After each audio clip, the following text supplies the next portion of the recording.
U.S. and South Korea agree key nuclear weapons deal. The U.S. and South Korea have secured a landmark deal to counter the North Korean nuclear threat. Washington has agreed to periodically deploy U.S. nuclear-armed submarines to South Korea and involve Seoul in its nuclear planning operations. In return, South Korea has agreed to not develop its own nuclear weapons. The Washington Declaration will strengthen the Allies' cooperation in deterring a North Korean attack, U.S. President Joe Biden said. Concern has been rising on both sides about the nuclear threat posed by North Korea.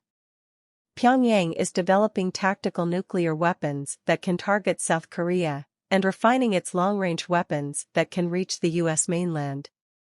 The U.S. already has a treaty obligation to defend South Korea, and has previously pledged to use nuclear weapons if necessary. But some in South Korea have started to doubt that commitment and call for the country to pursue its own nuclear program. The South Korean President, Yoon Suk-yeol, who was at the White House for a state visit, said the Washington Declaration marked an unprecedented commitment by the U.S. to enhance defense, deter attacks, and protect U.S. allies by using nuclear weapons. China, clearly not pleased with the U.S. stance, warned against deliberately stirring up tensions, provoking confrontation, and playing up threats.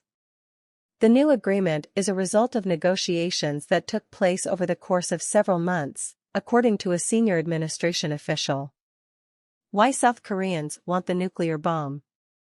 Under the New Deal, the U.S. will make its defense commitments more visible by sending a nuclear-armed submarine to South Korea for the first time in 40 years, along with other strategic assets, including nuclear-capable bombers. The two sides will also develop a nuclear consultative group to discuss nuclear planning issues. Politicians in Seoul have long been pushing Washington to involve them more in planning for how and when to use nuclear weapons against North Korea. As North Korea's nuclear arsenal has grown in size and sophistication, South Koreans have grown wary of being kept in the dark over what would trigger Mr. Biden to push the nuclear button on their behalf. A fear that Washington might abandon Seoul has led to calls for South Korea to develop its own nuclear weapons. But in January, Mr. Yoon alarmed policymakers in Washington when he became the first South Korean president to put this idea back on the table in decades. It suddenly became clear to the U.S. that reassuring words and gestures would no longer work, and if it was to dissuade South Korea from wanting to build its own bombs, it would have to offer something concrete. Furthermore, Mr. Yoon had made it clear that he expected to return home having made tangible progress. Dooyeon Kim, from the Center for a New American Security, said it was a big win for South Korea to be involved in nuclear planning. Until now, tabletop exercises would end before Washington's decision to use nuclear weapons, said Ms. Kim. The U.S. had considered such information to be too classified to share, but it is important to practice and train for this scenario given the types of nuclear weapons North Korea is producing.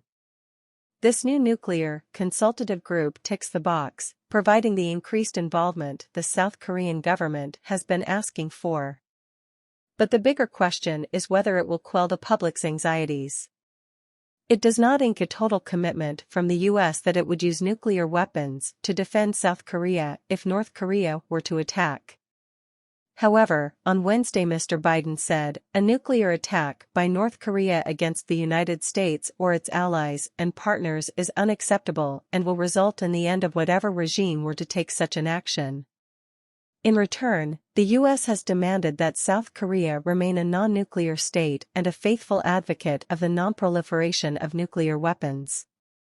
The U.S. sees dissuading South Korea from going nuclear as essential, fearful that if it fails, other countries may follow in its footsteps.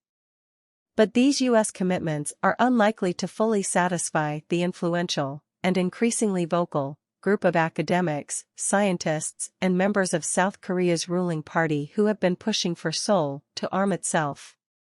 Dr. Chung Sung-chung, a leading proponent of South Korea going nuclear, said that while the declaration had many positive aspects, it was extremely regrettable that South Korea had openly given up its right to withdraw from the Nuclear Non-Proliferation Treaty, NPT, adding that this had further strengthened our nuclear shackles.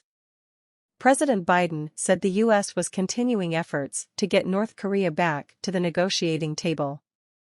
Washington says Pyongyang has ignored numerous requests to talk without preconditions. The U.S. hopes to convince North Korea to give up its nuclear weapons, but last year the North Korean leader Kim Jong-un declared the country's nuclear status irreversible.